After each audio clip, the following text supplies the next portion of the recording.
हिंदू खतरे में है, ना हिंदुस्तान खतरे में है। अगर खतरे में है तो बाबा भीमराव अंबेडकर का संविधान खतरे में है। और कुछ बीजेपी पूरे मनुवाद को लेकर के यह गठबंधन जो है समाजवाद का बात करता है। दिल्ली के गद्दी पर बैठा हुआ द्रोणाचार्य है, कौन सा हिंदू का बात करता है। और बाबा भीमराव अंबेडकर ने क्या ऐसा ही भारत का सपना देखा था?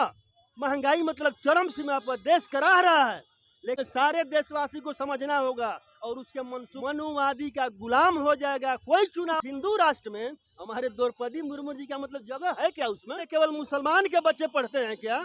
ओबीसी एसटी के बच्चे नहीं पढ़ते हैं क्या? क्योंकि ये चुनाव के टाइम है तो जाहिर सी बात है कि अभी के डेट में जैसे कि बीजेपी के आपने देखा कि एक भी संसदीय वोट से ब्राह्मण नेताओं को मतलब ये नहीं रखा गया है, साइड कर दिया गया है। तो कहीं ऐसा तो नहीं है कि ब्राह्मण की अभी दुर्दशा चल रहा है, ब्राह्मण नेताओं का एक समय में जो प्रदर्शन था, इसमें आप क्या कहेंगे? बीजेपी जो है, बीजेपी पूरे मनुवाद को लेकर के चल रहा है, समझ गए?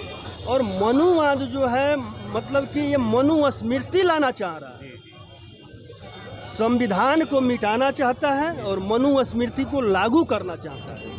उसमें कोई जातिगत बात नहीं है, विचारधारा की बात है। इंडिया गठबंधन जो है समाजवाद का बात करता है, मानववाद का बात करता है, सामाजिक न्याय का बात करता है। और बीजेपी आरएसएस के लोग जो हैं वो सामंतवादी हैं, मनुवादी हैं, वो उन्हीं का बढ़ावा दे रहे हैं। और पूरे देश को जो है इन लोगों ने 2500 वर्ष पीछे ले जाना चाहता है। जिस ये लोग मतलब यही नहीं बोलता है हिंदू राष्ट्र बनाओ, हिंदू खतरे में है, हिंदुस्तान खतरे में है। अरे भाई कहाँ हिंदुस्तान खतरे में है? मुसलमान हमारा दुश्मन है।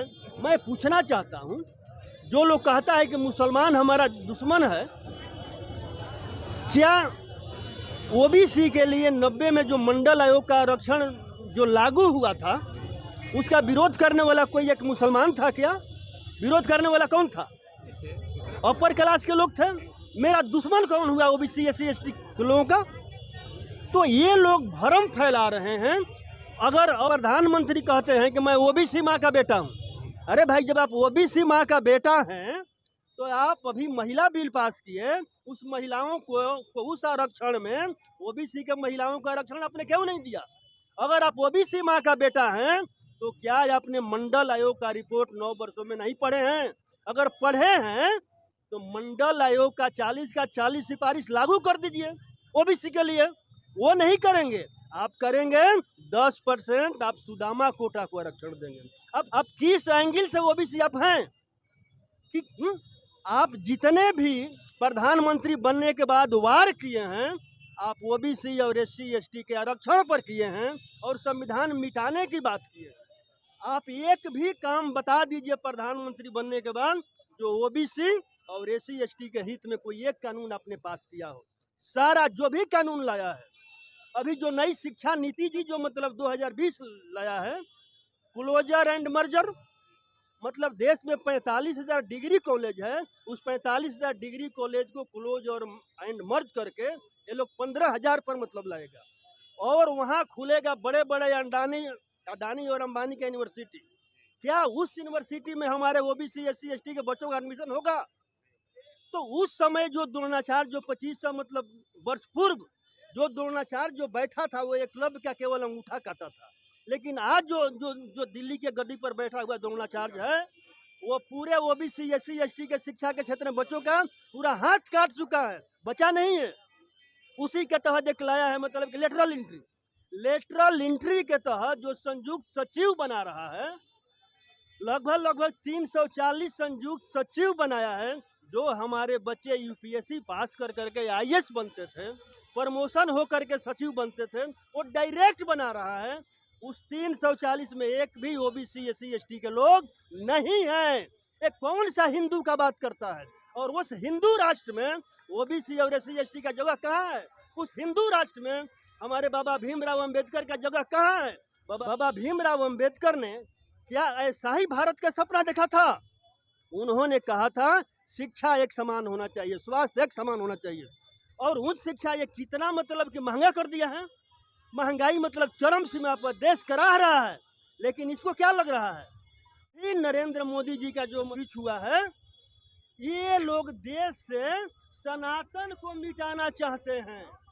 मतलब ये देश को जो है आग के हवाले करने मतलब जा रहा है। तो सारे देशवासी को समझना होगा और उसके मंसूबे को नाकाम करना होगा। अगर ये 24 में आ गया तो समझिए कि पूरा देश मनुवादी का गुलाम हो जाएगा, कोई चुनाव नहीं होगा और संविधान हटाकर मनुस्मृति लागू कर देगा।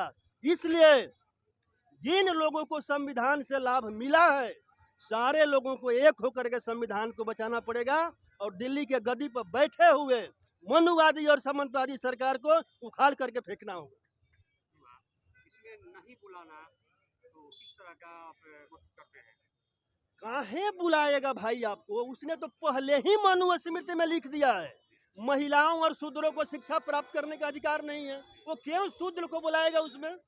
अभी वर्तमान में देखे होंगे कि गर्भगृह में भारत के प्रथम व्यक्ति राष्ट्रपति द्रौपदी मुर्मू को प्रवेश नहीं करने दिया ये लोग। अब कैसा हिंदू राष्ट्र का बात कर रहे हैं? और उस हिंदू राष्ट्र में हमारे द्रौपदी मुर्मू जी का मतलब जगह है क्या? उसमें है कहीं जगह? बाबा भीमराव अंबेडकर ने इसीलिए कहा था कि हिंदू राष्ट्र कभी मत बनने देना। हिंदू राष्ट्र ओबीसी SC ST के लिए जहर के समान है। अगर हिंदू राष्ट्र बन गया तो फिर तुम्हारे गले में हांडी और कमर में झाड़ू बन जाएगा, गुलाम हो जाओगे और पूरे देश में फिर वही राज आ जाएगा जिस राज में शंभू को मारा गया, एकलव्य का अंगूठा काटा गया और महिलाओं और शूद्रों को शिक्षा प्राप्त करने का अधिकार नहीं था। फिर वही हो जाएगा और उसी देश में उसी दिशा में ये लोग देश को मतलब ले जा रहा है लोग।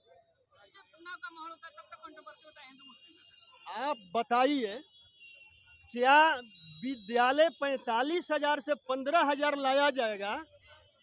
उसमें क्या मतलब हिंदू को नुकसान नहीं है क्या? उस विद्यालय में केवल मुसलमान के बच्चे पढ़ते हैं क्या? ओबीसी ST के बच्चे नहीं पढ़ते हैं क्या?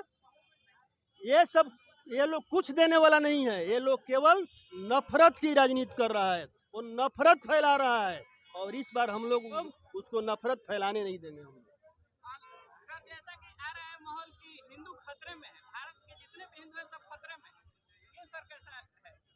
मैं कहता हूं कि ना हिंदू खतरे में है ना हिंदुस्तान खतरे में है। अगर खतरे में है तो बाबा भीमराव अंबेडकर का संविधान खतरे में है और कुछ खतरे में नहीं।